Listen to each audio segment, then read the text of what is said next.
Financial trauma is no joke. Some of us don't even know that we suffer from financial trauma. So let's talk about what financial trauma is and how you can get over it to have a better financial life. So I think for us to first get over financial trauma, we have to understand what it is. What exactly is financial trauma? Well, this is something that I suffered from for a very long time. If you don't know my story, I really encourage you to go back. I'm going to link it below so that you can hear more of my story. But I myself suffered from financial trauma, which I didn't know that it was actually financial trauma at the time.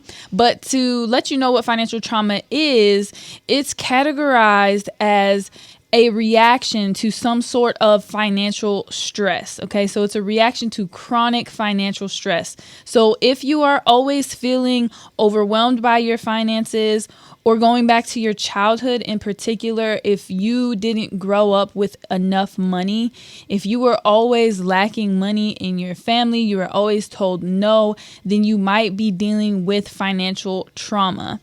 What the signs of financial trauma look like at this point are people who are scared to check their bank account. So if you don't want to check your bank account or you don't want to check your investment accounts because you fear that the money might not be there or you might not have as much as you thought you did, then that's one sign of financial trauma.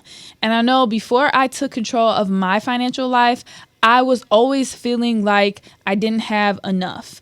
And sometimes feeling like you don't have enough is going to keep you from checking your bank account. It's going to keep you from saving. It's going to keep you from investing. So the first step in dealing with financial trauma is to identify it. I want you to take a look at your financial situation. Look at where you've come from. Look at all the things that you've gone through financially. You know, questions like, what's your first memory of money?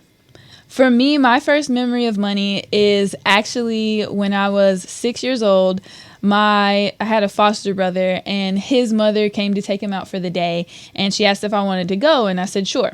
So I'm 6 years old and we go to Target and we get slushies. And so I'm there and I whip out my little Velcro wallet and I go to pay for my slushie. Well, his mom notices that I had like $100 or $200 in my wallet, and she was like, that's a lot of money for a 6-year-old to have. And I thought back, and to me, I just knew like that money that I had, that was my safety net. Even as a little child, like that was my safety net. That was to make me feel comfortable and to feel safe, because I grew up in an environment where we never had enough. You know, we didn't have enough to pay the bills. We didn't have enough to, buy all of the extras. So for me, that was my safety net. So my first memory of money is one of financial trauma. It's one of not having enough. So I want you to think about what your first memory of money is.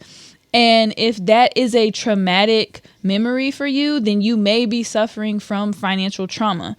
So there may be some other signs of financial trauma. Maybe you're married or you've been dating somebody for a very long time and you haven't had the conversation about where your finances stand.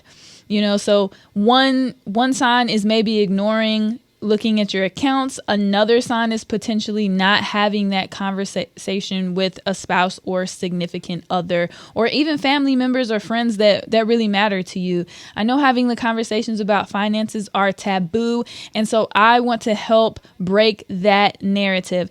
And we can do that by you commenting, sharing, liking this video with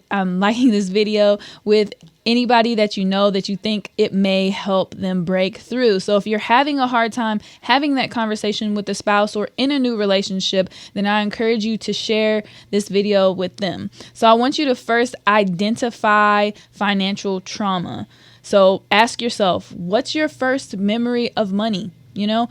Know if you're the kind of person who checks their bank account, who checks their investment accounts, who's saving what they're supposed to be saving.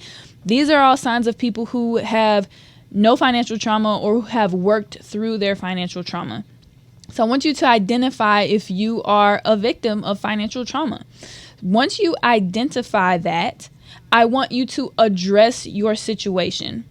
So in my case, I knew that I came from a place where we never had enough money. So in order for me to feel like I have enough and I'm in a more comfortable space, I knew that I was going to need to, one, live below my means. At that time, I knew I needed to save a lot more, right? And at that time, I mean, growing up through adolescence and early adulthood. So I knew that I needed to live below my means. I knew that I needed to make more money, because making $40,000 a year is not going to cut it. It's going to take you forever to get to where it is that you want to go financially if you're not making enough money. So I have the hard conversation with a lot of people of, you just don't make enough. So that's why side hustles are so important. That's why, being able to make a little bit of extra money on the side is so important, because that can help relieve you of financial trauma, and that can help make up for things that you may be missing financially. So once you've identified financial trauma, address the situation. Address it head on. Don't wait for somebody to come and sweep you off your feet. Go ahead and take care of it, Man up, woman up, check that bank account. Have that hard conversation with that person who is really important in your life and should know how your finances work. So address that with them. And then you're going to have to repeat. And it's going to be a really, really tough situation. You're going to have to break through. It's going to be very difficult. But I promise you, beating financial trauma is a real thing. It takes a little bit of hard work and a lot of persistence, but you can absolutely break financial trauma and be financially free. And that's what I want for everybody who's watching this video, because you deserve to have financial freedom. Thanks again for tuning in. And again, share, like, subscribe. I think that there's a lot of people that can learn a lot from dealing with their financial trauma.